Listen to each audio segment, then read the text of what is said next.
গুণোত্তর ধারা 13.2 অধ্যায়ের 8 নম্বর প্রশ্ন। প্রশ্নে বলছে একটি গুণোত্তর ধারার পঞ্চম পদ 2√3/9 এবং দশম পদ 8√2/81 হলে ধারাটির তৃতীয় পদ কত? তাহলে পদের মান দিয়ে দিছে যে পঞ্চমতম পদের মান এইটা এবং দশমতম পদের মান 8√2/81। সো এখান থেকে আমরা এ এবং আর এর মান বের করব, দেন তৃতীয় পদের মান কত সেটা বের করব। তাহলে আসলে তম পদের মান বের করার জন্য আমরা যে সূত্রটা জানি সেটা হলো এ এন, অর্থাৎ এনতম পদের মান এ আর এন মাইনাস ওয়ান। সো এটা দিয়েই আমরা এই প্রবলেমটা সলভ করব। এখন আসো আমরা প্রবলেমটা সমাধান করি। ধরি ধারাটির প্রথম পদ ইকুয়াল এ এবং যেহেতু গুণোত্তর ধারা তাহলে হবে সাধারণ অনুপাত ইকুয়াল আর।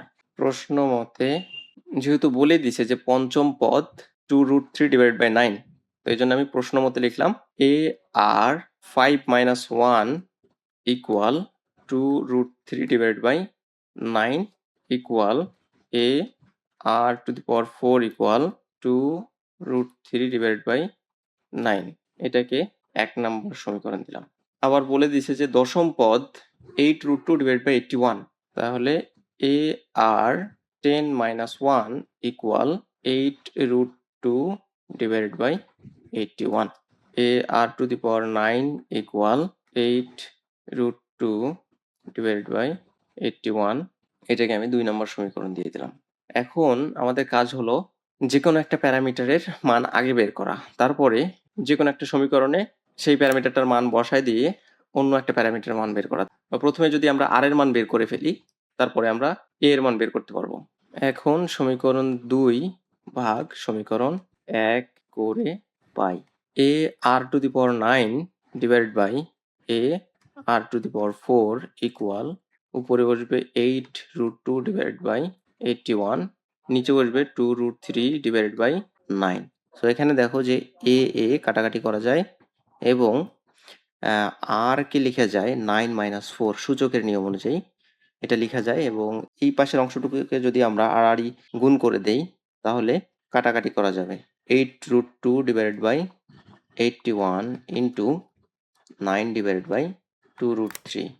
তাহলে এখান থেকে যদি আমরা 9 আর 81 কাটাকাটি করি, নিচে আসে 9 এবং 2 দ্বারা কাটাকাটি করলে আসে 4। উপরে পাচ্ছি 4√2 আর নিচে পাবো 9√3। এখন এই ক্যালকুলেশনটা আমাদের কাছে একটু জটিল লাগে, এটা খুবই সিম্পল। আমি দেখাই দিচ্ছি যে আমরা এটাকে কিভাবে করতে পারি। এটাকে আমরা লিখতে পারি যে 4কে 2 ইন্টু 2 ইন্টু √2, আর 9কে লিখতে পারি 3 ইন্টু 3 ইন্টু √3। এখন যে কাজটা করতে পারি, আমরা জানি যে √2 ইন্টু √2 মানে হচ্ছে 2, আবার সেম ভাবে √3 ইন্টু √3 ইকুয়াল 3। তাহলে দুইটা √3 লিখলে সেটা হয়ে যায় 3 এবং দুইটা √2 লিখলে সেটা হয়ে যায় 2। তাহলে 2 এর বদলে আমরা √2 ইন্টু √2 লিখতে পারি। তাহলে একটা 2 এর বদলে দুইটা √2, √2 √2 √2 √2 এবং আরেকটা √2 আমাদের ছিলই আগে। সেম ভাবে 3 এর বদলে তিনটা √3 লিখতে পারি। তাহলে আসতেছে √3 √3 √3 √3 এবং আগেই ছিল আমাদের আরেকটা √3। তাহলে টোটাল √3 আসতেছে নিচে 5টা এবং উপরে আসতেছে 5টা √2। তাহলে সূচকের নিয়ম অনুযায়ী যদি উপরে হয়ে যায় √2 বেস, তাহলে আমরা লিখতে পারি যে √2 উপরে আসে 5।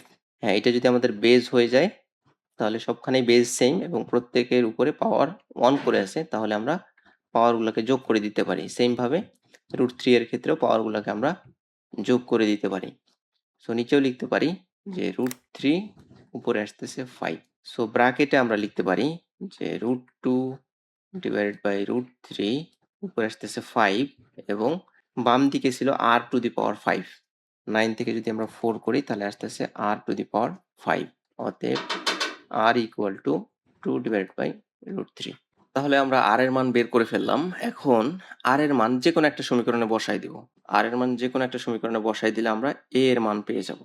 এখন আর ইকুয়াল √2 ডিভাইডেড বাই √3 1 নং সমীকরণে বসিয়ে, 1 নম্বর সমীকরণ আমরা কি পাইছিলাম, 1 নাম্বার সমীকরণ পাইছিলাম ar⁴ ইকুয়াল 2√3/9 ar⁴ ইকুয়াল 2√3/9।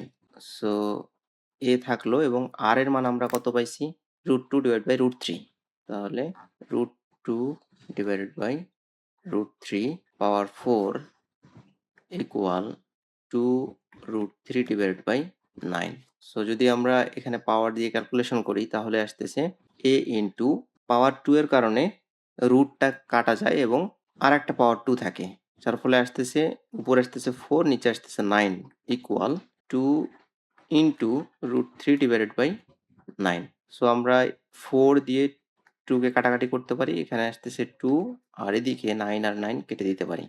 অতএব a ইকুয়াল 2টা ক্রস 2 দিয়ে যদি আমরা এদিকে r গুণ করে দেই তাহলে উপরে থাকতেছে √3, নিচে থাকতেছে 2। এর মান পেয়ে গেলাম √3/2।